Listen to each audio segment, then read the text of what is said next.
ಕಂಡರೂ ಕಾಣದಾಗಿರುವೆ. ಕಣ್ಣ ಮುಚ್ಚಲೇ ಆಟ ಆಡುತ್ತಿರುವೆ. ನಿನ್ನ ಕಾಣಲೆಂದು ನಾನು ಹುಡುಕುತ್ತಿರುವೆ. ಬಾಬಾನ ಆಟದಲ್ಲಿ ನಾನು ಮಗುವೆ. ಎಲ್ಲ ಕಡೆ ಕಂಡರೂ ಕಾಣದಾಗಿರುವೆ. ಕಣ್ಣ ಮುಚ್ಚಾಲೆ ಆಟ ಆಡುತ್ತಿರುವೆ.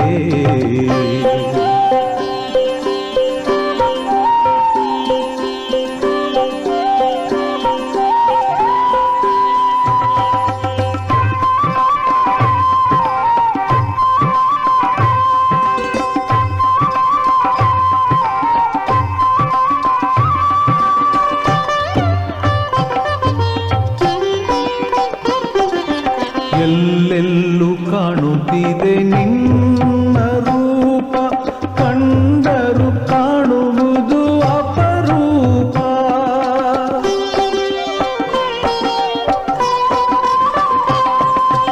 ಎಲ್ಲೆಲ್ಲೂ ಕಾಣುತ್ತಿದೆ ನಿನ್ನ ರೂಪ.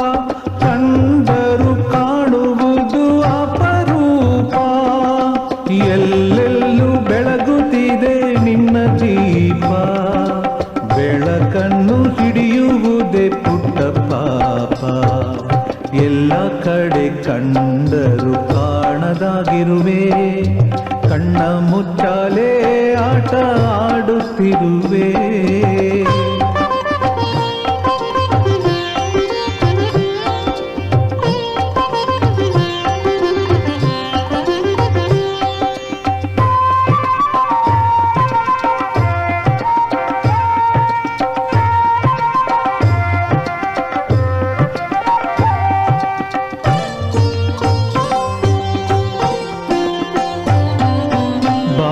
ನಿನ್ನ ಸನ್ನಿಧಾನ ರೋಮಾಂಚನ.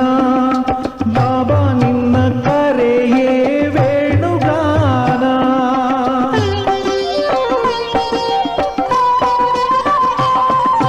ಬಾಬಾ ನಿನ್ನ ಸನ್ನಿಧಾನ ರೋಮಾಂಚನ.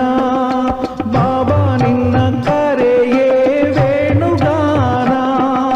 ಬಾಬಾ ನಿನ್ನ ಗುಣಗಾನ ಮನದ ಧ್ಯಾನ. ಎಂದೆಂದು ನಮಗೆಲ್ಲ ಅಮೃತ ಪಾನ. ಎಲ್ಲ ಕಡೆ ಕಂಡರೂ ಕಾಣದಾಗಿರುವೆ. ಕಣ್ಣ ಮುಚ್ಚಾಲೆ ಆಟ ಆಡುತ್ತಿರುವೆ.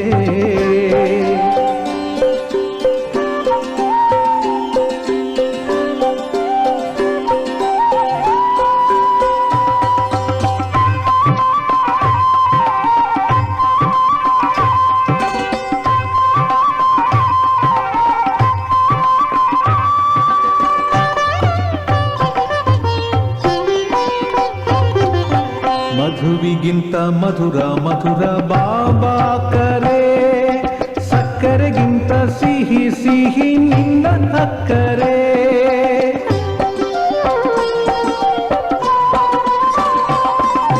ಮಧುವಿಗಿಂತ ಮಧುರ ಮಧುರ ಬಾಬಾ ಕರೆ.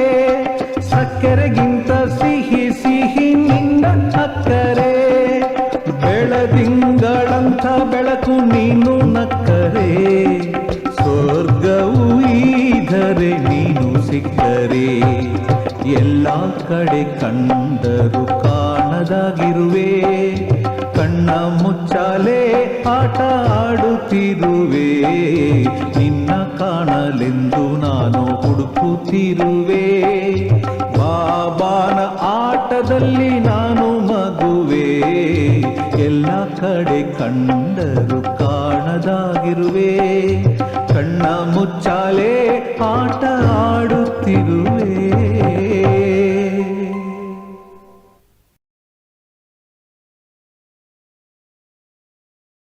ಓಂ ಶಾಂತಿ. ಇಂದಿನ ದಿನಾಂಕ 26/8/2026. ಪ್ರಾರ್ಥ ಮುರುಳಿ ಬಾಪ್ತಾದ ಮಧುಬನ. ಮಧುರ ಮಕ್ಕಳೇ, ನೀವು ಗ್ಯಾರಂಟಿ ಕೊಡುತ್ತೀರಿ. ನಾವು ನಮ್ಮದೇ ಯೋಗಬಲದಿಂದ ಈ ಭಾರತವನ್ನು ಸ್ವರ್ಗವನ್ನಾಗಿ ಮಾಡುತ್ತೇವೆ. ಅಲ್ಲಿ ಒಂದು ಧರ್ಮ, ಒಂದು ರಾಜ್ಯವಿರುತ್ತದೆ. ಪ್ರಶ್ನೆ: ಮಾಯೆಯ ಯಾವ ವಿಘ್ನದಿಂದ ಸುರಕ್ಷಿತರಾಗಿರುವವರು ಬಹಳ ಒಳ್ಳೆಯ ಚಮತ್ಕಾರ ಮಾಡಬಹುದಾಗಿದೆ? ಉತ್ತರ: ಮಾಯೆಯು ಎಲ್ಲದಕ್ಕಿಂತ ದೊಡ್ಡ ವಿಘ್ನವಾಗಿದೆ. ದೇಹಾಭಿಮಾನದಲ್ಲಿ ತಂದು ಒಬ್ಬರು ಇನ್ನೊಬ್ಬರ ನಾಮರೂಪದಲ್ಲಿ ಸಿಲುಕಿಸುವುದು. ಯಾವ ಮಕ್ಕಳು ಈ ವಿಘ್ನದಿಂದ ಸುರಕ್ಷಿತರಾಗಿರುವರೋ, ಮಾಯೆಯ ಮೋಸದಿಂದ ಮುಕ್ತರಾಗಿರುವರೋ, ಅವರು ಬಹಳ ಚಮತ್ಕಾರ ಮಾಡಿ ತೋರಿಸುತ್ತಾರೆ. ಅವರ ಬುದ್ಧಿಯಲ್ಲಿ ಸರ್ವೀಸಿನ ಹೊಸ ಹೊಸ ವಿಚಾರಗಳು ನಡೆಯುತ್ತಿರುತ್ತದೆ. ಯಾವಾಗ ದೇಹಿ ಅಭಿಮಾನಿಗಳಾಗುವಿರೋ ಆಗ ಸೇವೆಯಲ್ಲಿ ಉನ್ನತಿಯಾಗುವುದು. ಓಂ ಶಾಂತಿ. ತಂದೆಯು ಆತ್ಮಿಕ ಮಕ್ಕಳಿಗೆ ಶ್ರೀಮತವನ್ನು ಕೊಡಲು ಬಂದಿದ್ದಾರೆ. ಇದು ಮಕ್ಕಳಿಗೆ ತಿಳಿದಿದೆ. ಸ್ವಲ್ಪ ಸಮಯದಲ್ಲಿಯೇ ಡ್ರಾಮಾ ಅನುಸಾರ ಎಲ್ಲ ಕಾರ್ಯವೂ ಆಗಬೇಕಾಗಿದೆ. ನಾವು ರಾವಣಪುರಿಯನ್ನು ವಿಷ್ಣುಪುರಿಯನ್ನಾಗಿ ಮಾಡುತ್ತೇವೆ. ತಂದೆಯು ಗುಪ್ತವಾಗಿದ್ದಾರೆ, ವಿದ್ಯೆಯು ಗುಪ್ತವಾಗಿದೆ. ಅನೇಕ ಸೇವಾ ಕೇಂದ್ರಗಳಿವೆ. ಚಿಕ್ಕ ಪುಟ್ಟ ಹಳ್ಳಿಗಳಲ್ಲಿ ಸೇವಾ ಕೇಂದ್ರಗಳಿವೆ ಮತ್ತು ಅನೇಕ ಮಕ್ಕಳು ಇದ್ದಾರೆ. ಇನ್ನು ದಿನ ಪ್ರತಿದಿನ ವೃದ್ಧಿಯಾಗುತ್ತಾ ಹೋಗುತ್ತದೆ. ಪುಸ್ತಕಗಳಲ್ಲಿಯೂ ಬರೆಯುತ್ತಾರೆ, ನಾವು ಈ ಭಾರತ ಭೂಮಿಯನ್ನು ಸ್ವರ್ಗವನ್ನಾಗಿ ಮಾಡಿ ತೀರುತ್ತೇವೆ. ನಿಮಗೆ ಈ ಭಾರತ ಭೂಮಿಯು ಬಹಳ ಪ್ರಿಯವಾಗಿದೆ, ಏಕೆಂದರೆ ನೀವು ತಿಳಿದುಕೊಂಡಿದ್ದೀರಿ ಈ ಭಾರತವೇ ಸ್ವರ್ಗವಾಗಿತ್ತು. ಇದಕ್ಕೆ 5,000 ವರ್ಷಗಳಾಯಿತು. ಭಾರತವು ಬಹಳ ಗೌರವಪೂರ್ಣವಾಗಿತ್ತು. ನೀವು ಬ್ರಹ್ಮ ಮುಖ ವಂಶಾವಳಿಗೆ ಈ ಜ್ಞಾನವಿದೆ. ಈ ಭಾರತವನ್ನು ಶ್ರೀಮತದಂತೆ ಸ್ವರ್ಗವನ್ನಾಗಿ ಮಾಡಬೇಕಾಗಿದೆ. ಎಲ್ಲರಿಗೆ ಮಾರ್ಗವನ್ನು ತಿಳಿಸಬೇಕಾಗಿದೆ. ಮತ್ಯಾವುದೇ ಇಲ್ಲಿ ಕಿರಿಕಿರಿಯ ಮಾತಿಲ್ಲ. ಪರಸ್ಪರ ಕುಳಿತು ಸಲಹೆ ತೆಗೆದುಕೊಳ್ಳಬೇಕು. ಈ ಚಿತ್ರಗಳ ಮೂಲಕ ಇಂತಹ ಯಾವ ಜಾಹೀರಾತು ನೀಡಬೇಕು, ಯಾವುದರಿಂದ ಪತ್ರಿಕೆಗಳಲ್ಲಿಯೂ ಈ ಚಿತ್ರಗಳು ಬರಬೇಕಾಗಿದೆ. ಪರಸ್ಪರ ಇದರ ಬಗ್ಗೆ ಸೆಮಿನಾರ್ ಮಾಡಬೇಕಾಗಿದೆ. ಹೇಗೆ ಆ ಸರ್ಕಾರದವರು ಪರಸ್ಪರ ಸೇರುತ್ತಾರೆ, ಸಲಹೆ ತೆಗೆದುಕೊಳ್ಳುತ್ತಾರೆ. ಭಾರತವನ್ನು ನಾವು ಹೇಗೆ ಸುಧಾರಣೆ ಮಾಡುವುದು? ಈಗ ಇಷ್ಟೊಂದು ಮತಭೇದಗಳಾಗಿ ಬಿಟ್ಟಿದೆ. ಅವರನ್ನು ಪರಸ್ಪರ ಸೇರಿಸಿ ಒಂದು ಮಾಡಬೇಕು ಮತ್ತು ಭಾರತದಲ್ಲಿ ಸುಖ ಶಾಂತಿಯು ಹೇಗೆ ಸ್ಥಾಪನೆಯಾಗುವುದು? ಹಾಗೆಯೇ ನೀವು ಸಹ ಆತ್ಮಿಕ ಪಾಂಡವ ಸರ್ಕಾರದವರಾಗಿದ್ದೀರಿ. ಇದು ದೊಡ್ಡ ಈಶ್ವರೀಯ ಸರ್ಕಾರವಾಗಿದೆ. ಪತಿತ ಪಾವನ ತಂದೆಯೇ ಪತಿತ ಮಕ್ಕಳನ್ನು ಪಾವನರನ್ನಾಗಿ ಮಾಡಿ ಪಾವನ ಪ್ರಪಂಚದ ಮಾಲೀಕರನ್ನಾಗಿ ಮಾಡುತ್ತಾರೆ. ಈ ರಹಸ್ಯವನ್ನು ನೀವು ಮಕ್ಕಳು ಅರಿತುಕೊಂಡಿದ್ದೀರಿ. ಮುಖ್ಯವಾಗಿರುವುದು ಭಾರತದ ಆದಿ ಸನಾತನ ದೇವಿ ದೇವತಾ ಧರ್ಮವಾಗಿದೆ. ಇದು ರುದ್ರ ಜ್ಞಾನ ಯಜ್ಞವಾಗಿದೆ.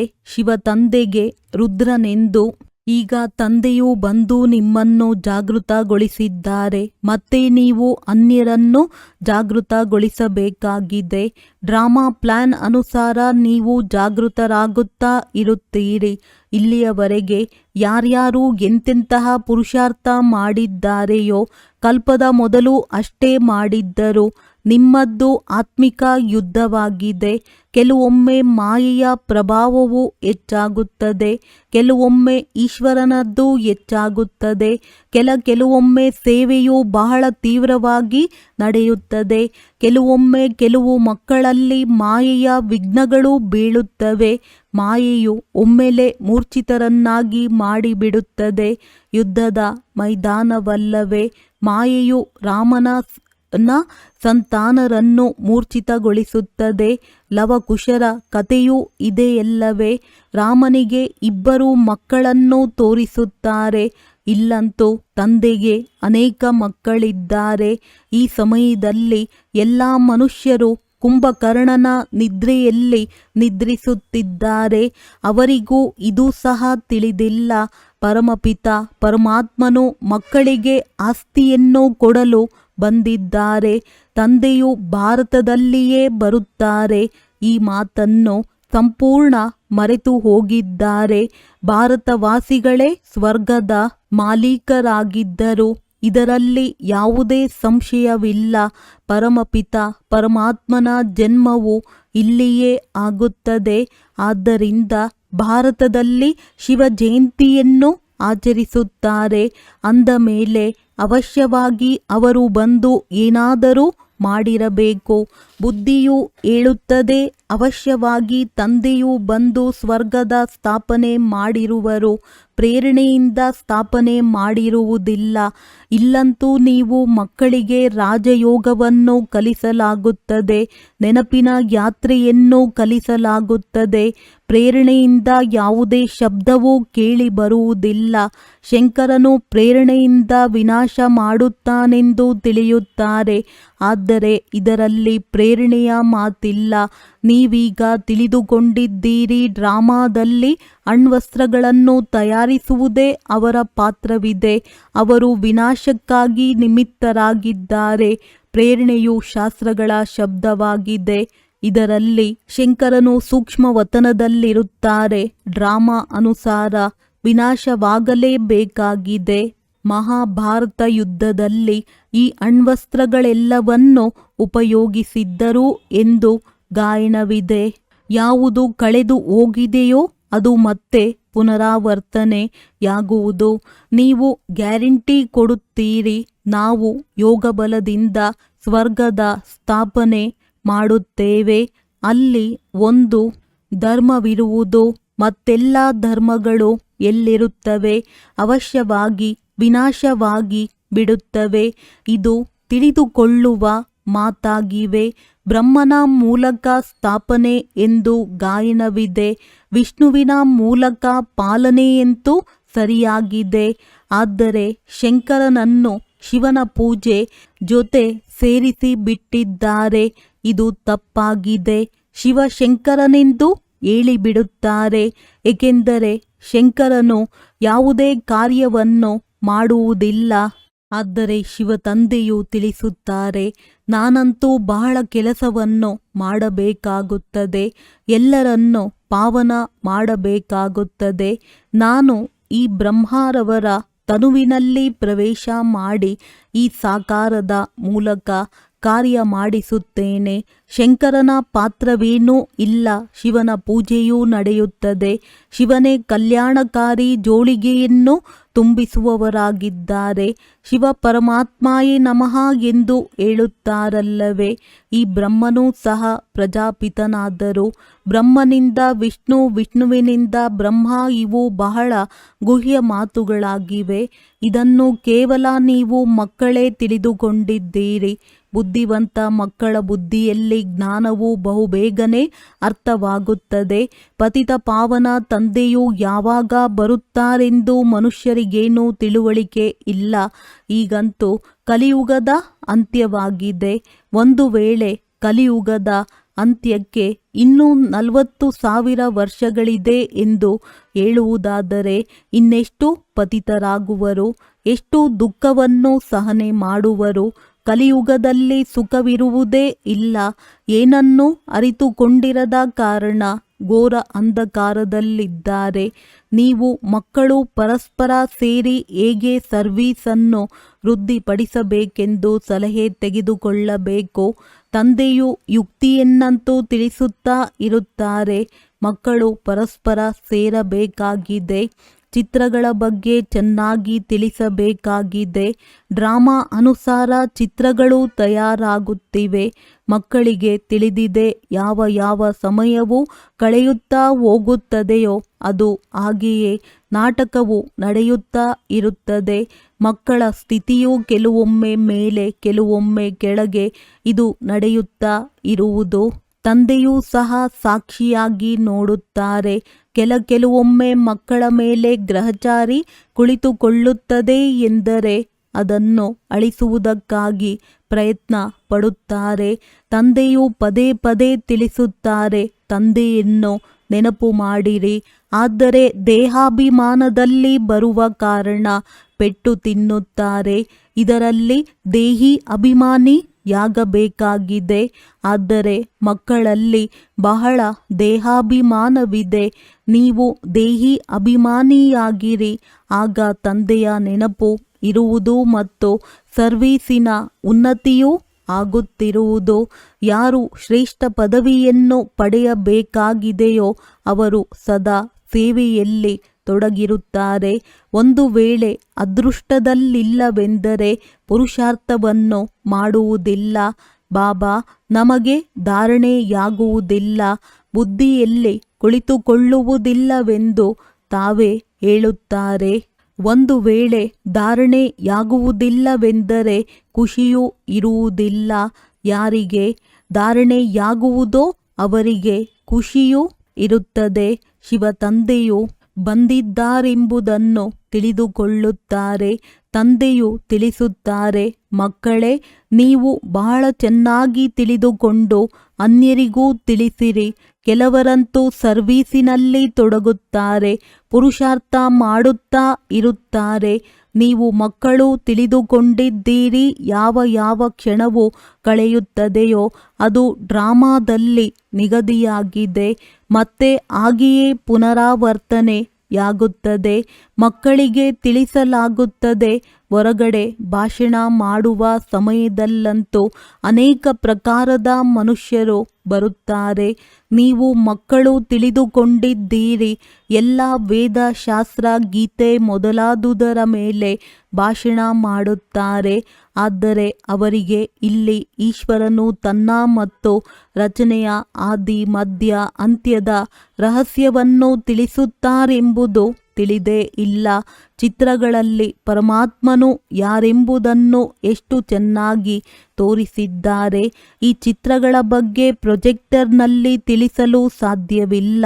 ಪ್ರದರ್ಶನಿಯಲ್ಲಿ ಚಿತ್ರಗಳು ಇವೆ ಮತ್ತು ನೀವು ತಿಳಿಸಿ ಕೇಳಬಹುದು. ಈಗ ಹೇಳಿರಿ, ಗೀತೆಯ ಭಗವಂತನು ಯಾರು? ಜ್ಞಾನಸಾಗರ ಯಾರು? ಪವಿತ್ರತೆ, ಸುಖ, ಶಾಂತಿಯ ಸಾಗರ, ಮುಕ್ತಿದಾತ, ಮಾರ್ಗದರ್ಶಕ ಯಾರು? ಕೃಷ್ಣನಿಗೆ ಈ ರೀತಿ ಹೇಳಲು ಸಾಧ್ಯವಿಲ್ಲ.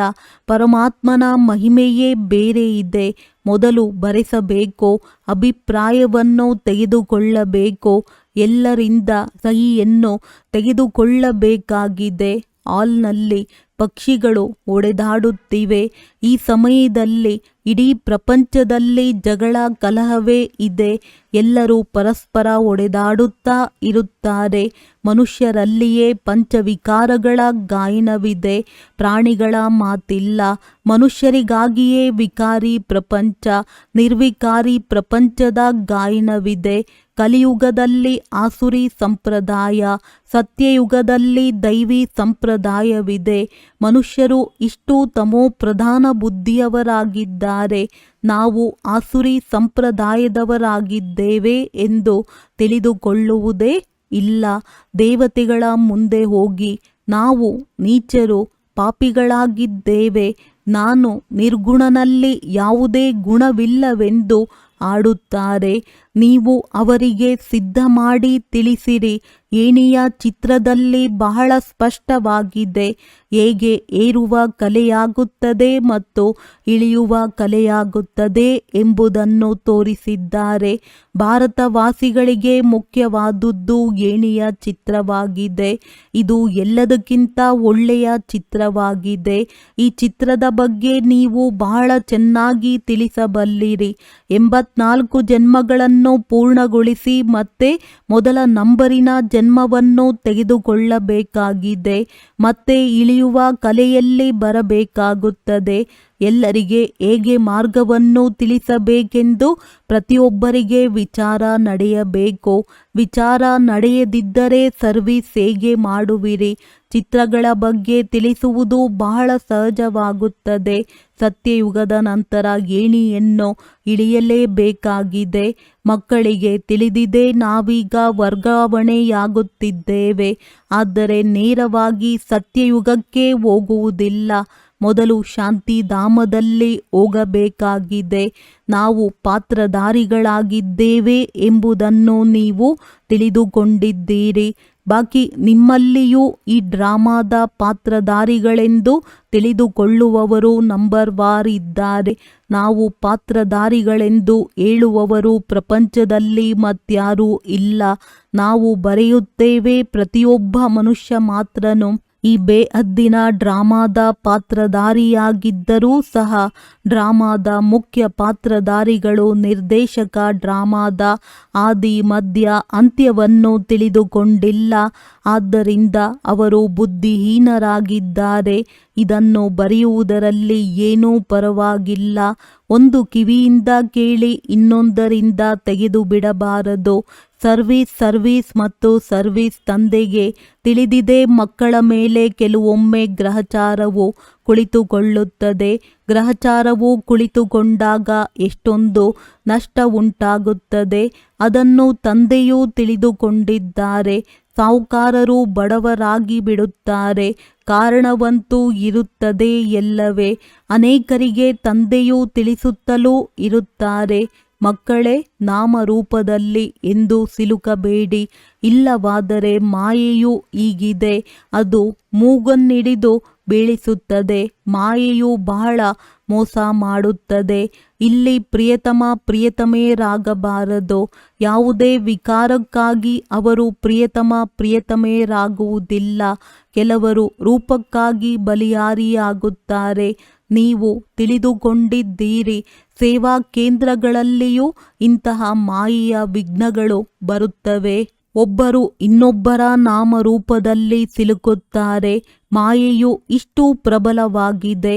ಮಾತೆಯು ಮಾತೆಯ ನಾಮರೂಪದಲ್ಲಿ, ಕನ್ಯೆಯು ಕನ್ಯೆಯ ನಾಮರೂಪದಲ್ಲಿ ಸಿಲುಕುತ್ತಾರೆ. ಪುರುಷಾರ್ಥ ಮಾಡುತ್ತಿದ್ದರೂ ಮಾಯೆಯು ಹಿಡಿದುಕೊಂಡು ಬಿಡುತ್ತದೆ. ಆದ್ದರಿಂದ ತಂದೆಯು ಸಾವಧಾನ ನೀಡುತ್ತಾರೆ, ಮಕ್ಕಳೇ, ಮಾಯೆಯು ಬಹಳ ಸಿಕ್ಕಿ ಹಾಕಿಸುವ ಪ್ರಯತ್ನ ಮಾಡುವುದು. ಆದರೆ ನೀವು ಸಿಲುಕಬಾರದು. ದೇಹಾಭಿಮಾನದಲ್ಲಿ ಬರಬಾರದು. ತಮ್ಮನ್ನು ಆತ್ಮನೆಂದು ತಿಳಿದು ತಂದೆಯನ್ನು ನೆನಪು ಮಾಡಬೇಕಾಗಿದೆ. ಮಾಯೆಯ ಮೋಸದಿಂದ ದೂರವಿರಬೇಕಾಗಿದೆ. ನೀವು ಮಕ್ಕಳನ್ನು ತಂದೆಯು ಸುಂದರ ಹೂಗಳನ್ನಾಗಿ ಮಾಡಲು ಬಂದಿದ್ದಾರೆ. ನಿಮಗೆ ಯಾವುದೇ ಮಾತಿನಲ್ಲಿ ಸಂಶಯ ಬರಬಾರದು. ಒಂದು ವೇಳೆ ಮನಸ್ಸಿನಲ್ಲಿ ಸಂಶಯ ಬಂದರೆ ಚೆನ್ನಾಗಿ ಸರ್ವೀಸ್ ಮಾಡಲು ಸಾಧ್ಯವಿಲ್ಲ. ಒಳಗೆ ಗುಟುಕರಿಸುತ್ತಾ ಇರುತ್ತಾರೆ. ಇದರಲ್ಲಿ ಧೈರ್ಯವನ್ನು ಇಡಬೇಕಾಗಿದೆ. ಸಮಯವು ಬಹಳ ಕಡಿಮೆ ಇದೆ. ತಂದೆಯ ಮುರುಳಿಯನ್ನು ಕೇಳುತ್ತೀರೆಂದರೆ ಉತ್ಸಾಹದಲ್ಲಿ ಬರುತ್ತೀರಿ. ಆತ್ಮಪ್ರಕಾಶ ಮಗುವು ಬಹಳ ಚೆನ್ನಾಗಿ ಚಿತ್ರಗಳ ಕಡೆ ಗಮನ ಕೊಡುತ್ತಿದ್ದಾರೆ. ಬಾಂಬೆಯವರಿಗೂ ಬುದ್ಧಿಯಲ್ಲಿ ಬರಬೇಕಾಗಿದೆ. ಮುಖ್ಯ ಚಿತ್ರಗಳನ್ನು ಮೊದಲು ಇವರು ಮಾಡಬೇಕಾಗಿದೆ. ಪರಿಶೀಲನೆ ಮಾಡಿಕೊಳ್ಳಿ. ಹೇಗೆ ಚಿತ್ರಗಳಲ್ಲಿ ಉನ್ನತಿಯಾಗಬೇಕು ಎಂದು ತಂದೆಯು ಡೈರೆಕ್ಷನ್ ಕೊಡುತ್ತಾ ಇರುತ್ತಾರೆ. ಯಾವುದಾದರೂ ಇಂತಹ ಯುಕ್ತಿಯನ್ನು ರಚಿಸಿರಿ. ಏಣಿ ಚಿತ್ರವು ವಿಮಾನ ನಿಲ್ದಾಣದಲ್ಲಿ ಹಾಕುವಂತಿರಬೇಕು. ಈ ಚಿತ್ರವನ್ನು ನೋಡಿ ಎಲ್ಲರೂ ಖುಷಿ ಪಡುವರು. ಕೊನೆಗೆ ತಿಳಿದುಕೊಳ್ಳುತ್ತಾರೆ, ಇವರಿಗೆ ಮತ ಕೊಡುವವರು ಯಾರು ಅಂದಾಗ ಮಕ್ಕಳಿಗೆ ಬಹಳ ನಶೆ ಏರಬೇಕು. ಒಳ್ಳೆಯದು. ಮಧುರಾತಿ ಮಧುರ ಅಗಲಿ ಹೋಗಿ ಮರಳಿ ಸಿಕ್ಕಿರುವ ಮಕ್ಕಳ ಪ್ರತಿ ಮಾತ್ಪಿತಾ ಬಾಪ್ದಾದಾರವರ ನೆನಪು, ಪ್ರೀತಿ ಹಾಗೂ ಸುಪ್ರಭಾತ. ಆತ್ಮಿಕ ಮಕ್ಕಳಿಗೆ ಆತ್ಮಿಕ ತಂದೆಯ ನಮಸ್ತೆ. ಧಾರಣೆಗಾಗಿ ಮುಖ್ಯ ಸಾರ. ನೀವು ಮಕ್ಕಳು ಯುದ್ಧದ ಮೈದಾನದಲ್ಲಿದ್ದೀರಿ. ಮಾಯಾ ರಾವಣನೊಂದಿಗೆ ನಿಮ್ಮ ಯುದ್ಧವಿದೆ. ಮಾಯೆಯು ಬಹಳ ವಿಘ್ನಗಳನ್ನು ಹಾಕುತ್ತದೆ. ಮಕ್ಕಳು ಬಹಳ ಸಾವಧಾನವಾಗಿರಬೇಕು. ಪ್ರತಿಯೊಬ್ಬರೂ ತಮ್ಮ ಉನ್ನತಿಗಾಗಿ ವಿಚಾರ ಮಾಡಬೇಕು. ಚಿತ್ರಗಳಲ್ಲಿ ಹೇಗೆ ತಿಳಿಸಬೇಕು, ಸರ್ವೀಸನ್ನು ಹೇಗೆ ವೃದ್ಧಿಪಡಿಸಬೇಕು, ಚಿತ್ರಗಳಲ್ಲಿ ಇಂತಹ ಯಾವ ಯುಕ್ತಿಯನ್ನು ರಚಿಸಬೇಕು, ಯಾವುದರಿಂದ ಮನುಷ್ಯರಿಗೆ ಸಹಜವಾಗಿ ಅರ್ಥವಾಗಬೇಕು. ವರದಾನ: ದೇಹ ಅಭಿಮಾನದ ತ್ಯಾಗದ ಮೂಲಕ ಶ್ರೇಷ್ಠ ಭಾಗ್ಯವನ್ನು ರೂಪಿಸುವಂತಹ ಸರ್ವಸಿದ್ಧಿ ಸ್ವರೂಪ ಭವ. ದೇಹ ಅಭಿಮಾನದ ತ್ಯಾಗ ಮಾಡುವ ಅರ್ಥಾತ್ ದೇಹಿ ಅಭಿಮಾನಿ ಆಗುವುದರಿಂದ ತಂದೆಯ ಸರ್ವ ಸಂಬಂಧದ ಸರ್ವ ಶಕ್ತಿಗಳ ಅನುಭವವಾಗುತ್ತದೆ. ಈ ಅನುಭವವೇ ಸಂಗಮ ಯುಗದ ಸರ್ವಶ್ರೇಷ್ಠ ಭಾಗ್ಯವಾಗಿದೆ. ವಿಧಾತನ ಮೂಲಕ ಸಿಕ್ಕಿರುವ ಈ ವಿಧಿಯನ್ನು ಉಪಯೋಗಿಸುವುದರಿಂದ ವೃದ್ಧಿಯೂ ಆಗುವುದು ಮತ್ತು ಸರ್ವ ಸಿದ್ಧಿಗಳು ಪ್ರಾಪ್ತಿಯಾಗುವುದು. ದೇಹದಾರಿಯ ಸಂಬಂಧ ಅಥವಾ ಸ್ನೇಹದಲ್ಲಂತೂ ತಮ್ಮ ಕಿರೀಟ, ಸಿಂಹಾಸನ ಮತ್ತು ತಮ್ಮ ಸತ್ಯ ಸ್ವರೂಪ ಎಲ್ಲವನ್ನು ಬಿಡಲಾಯಿತು.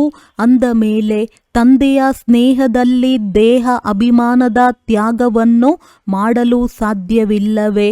ಇದೊಂದೇ ತ್ಯಾಗದಿಂದ ಸರ್ವ ಭಾಗ್ಯಗಳು ಪ್ರಾಪ್ತವಾಗಿ ಬಿಡುತ್ತದೆ. ಸ್ಲೋಗನ್: ಕ್ರೋಧ ಮುಕ್ತರೂ ಆಗಬೇಕಾದರೆ ಸ್ವಾರ್ಥದ ಬದಲು ನಿಸ್ವಾರ್ಥವುಳ್ಳವರೂ ಆಗಿರಿ. ಇಚ್ಛೆಗಳ ರೂಪವನ್ನು ಪರಿವರ್ತನೆ ಮಾಡಿರಿ. ಅವ್ಯಕ್ತ ಸೂಚನೆಗಳು: ಅಪವಿತ್ರತೆಯ ಬೀಜವನ್ನು ಸಮಾಪ್ತಿ ಮಾಡಿ ಸಂಪೂರ್ಣ ಸ್ವಚ್ಛ ಆಗಿರಿ. ತಂದೆಯೊಂದಿಗೆ ತಾವೆಲ್ಲರೂ ಸಹ ಈ ಜವಾಬ್ದಾರಿಯನ್ನು ಹೊತ್ತುಕೊಂಡಿದ್ದೀರಿ. ಪವಿತ್ರತೆಯ ಮೂಲಕ ನಾವು ಪ್ರಕೃತಿಯನ್ನೂ ಸಹ ಪಾವನ ಮಾಡುವೆವು ಎಂದ ಮೇಲೆ ಈ ಸಂಕಲ್ಪವನ್ನು ಪೂರ್ಣ ಮಾಡುವುದಕ್ಕಾಗಿ ಬಾಪ್ ದಾದಾರವರು ಬಯಸುತ್ತಾರೆ. ವಿಶ್ವದ ಪ್ರತಿಯೊಂದು ಮಗುವು ಮೊದಲು ಮೋಹದಿಂದ ಮುಕ್ತರಾಗಲಿ. ಸಂಬಂಧಿಕರೊಂದಿಗೆ ಆಗಲಿ, ವ್ಯಕ್ತಿಗಳೊಂದಿಗೆ ಆಗಲಿ, ಸಾಧನೆಗಳನ್ನು ಉಪಯೋಗಿಸುವುದು ಬೇರೆ ಮಾತಾಗಿದೆ. ಅದರ ಮೇಲೆ ಮೋಹ ಬೇರೆ ಮಾತಾಗಿದೆ. ಬಾಪ್ ದಾದಾ ಪ್ರತಿಯೊಂದು ಮಗುವನ್ನು ಮೋಹದಿಂದ ಮುಕ್ತರನ್ನಾಗಿ ಮಾಡಲು ಬಯಸುತ್ತಾರೆ. ಒಳ್ಳೆಯದು. ಓಂ ಶಾಂತಿ.